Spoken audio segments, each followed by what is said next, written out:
हमारे साथ लाल चौधरी साहब सीनियर रहनुमा मुस्लिम लीग नून के मौजूद है। सर ये बताइए कि ये क्या होने जा रहा है, कोई ऐसी बात है कि मुज़ाकरात अंदर की बात और इस माहौल में हो सकेगी? मेरा ख्याल है ये कह रहे हैं कि इनके पास अभी कार्ड रहते हैं, ये सारे अपने कार्ड खेल लें। जब इनका कार्ड खेलने का शौक पूरा हो जाए तो उसके बाद फिर इस पे बात कर लेंगे।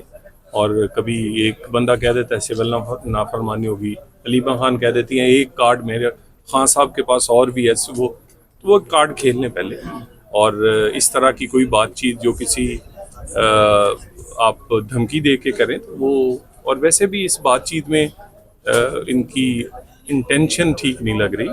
ये एक जो चार्जशीट आई है उससे घबरा के ये बातचीत की बात कर रहे हैं। ये क्लैरिफाई करें, ये कहते थे हम चोरों से हाथ नहीं मिलाते, क्या अब उस बात को वापस ले रहे हैं? ये कहते थे ये पार्लियामेंट जाली है, क्या इस पार्लियामेंट के बारे में इनका जो मौक़िफ़ था वो बदल गया है? अगर ये दोनों चीजें बदल गई हैं तो उसके बाद फिर सोचा जाए। इस वक्त हुकूमत के आगे जो है ना ये अपना सरेंडर कर चुकी है, पीटीआई सरेंडर कर चुकी है और मुज़ाकरात की तरफ आ रही है।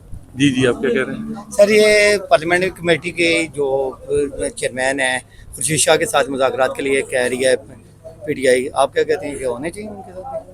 सर गुजारिश ये है कि जो भी इत्तेहादी फैसला करते हैं वो मुशावरत से करते हैं। और हम पहले भी खुर्शीद शाह साहब ने जो कमेटी बनाई थी उसमें 26वीं तरमीम में जितनी इनकी रिजर्वेशंस थी वो दूर की। इन्होंने वहाँ पर बैठ के कहा कि ये ड्राफ्ट हमें कबूल है। फिर जब वो डयाला गए हैं तो वहाँ फिर इन्हें कबूलियत नहीं मिलती, वहाँ इन्हें फिर झटकी मिलती हैं। तो जब एक पूरी पार्टी यरगमाल है एक कैदी की और वो उस मुजरम की जो बगावत और दूसरे मुकदमात में है, तो मेरा ख्याल है उस माहौल में क्या इनसे बातचीत होगी। अच्छा सर ये बताइएगा कि क्या हुकूमत संजीदा है पाकिस्तान तहरीक इंसाफ के साथ मुज़ाकरात करने के लिए? आपको वैसे क्या लगता है? आप बता दें सर। आप नहीं, मैंने बताया कि दो चीज़ें ये जो है, ये कहते थे ये चोर है हम हाथ नहीं मिलाएंगे, पीपल्स पार्टी और नून के बारे में अपने मौक़िफ़ पर कायम है तो बात क्यों कर रहे हैं? अगर अपना मौक़िफ़ बदल लिया है तो उसे वजाहत करें। दूसरा ये कहते थे ये पार्लियामेंट जाली है और इस पार्लियामेंट में अब ये कह रहे हैं बातचीत होनी चाहिए और स्पीकर साहब रोल प्ले करें उसमें। तो क्या इन्होंने अपना मौक़िफ़ इस पार्लियामेंट के बारे में कि ये फॉर्म 47 और जाली है उस पर बदल लिया? अगर दोनों मौक़िफ़ इन्होंने तब्दील कर लिए हैं तो उसके बाद फिर हम भी सोचते हैं कि क्या करना है। तलाल साहब, सुप्रीम कोर्ट ने फौजी अदालतों को 85 मुल्ज़मान के फैसले सुनाने की इजाज़त दे दी है। इस फैसले को किस नज़र से? ये बहुत पहले होना चाहिए था।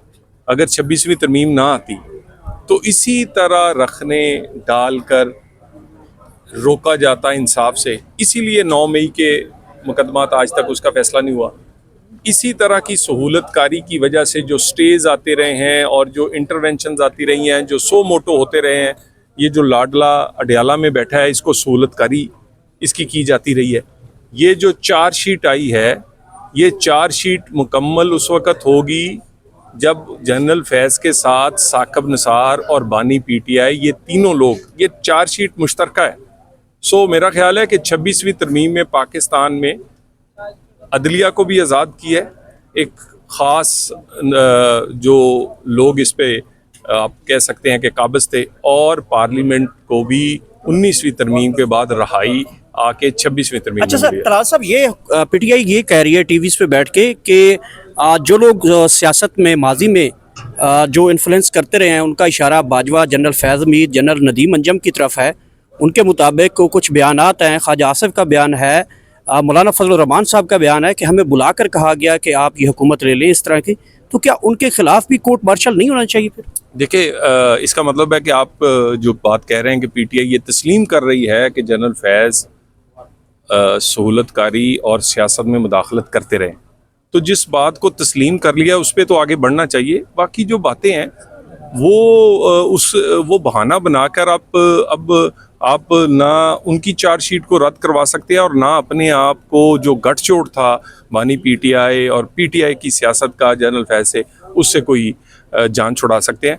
तो मेरा ख्याल है कि पूरे जहान को पता है, हर कोई जानता है कि जनरल फैज़ का रिटायरमेंट के बाद भी जो रोल उन्होंने प्ले किया है वो सबको पता है। तो मेरा ख्याल है कि ये बिल्कुल सही सिमत में चीज़ें बढ़ रही हैं और इसे मंतकी इंजाम तक पहुंचना चाहिए। मुज़ाकरात की आड़ में इस तरह की जो एहतसाब हो रहा है उसे नहीं रुकने देंगे या उसमें रखना नहीं डलेगा। Thank you very much. साहब ने एक स्टेटमेंट दी है।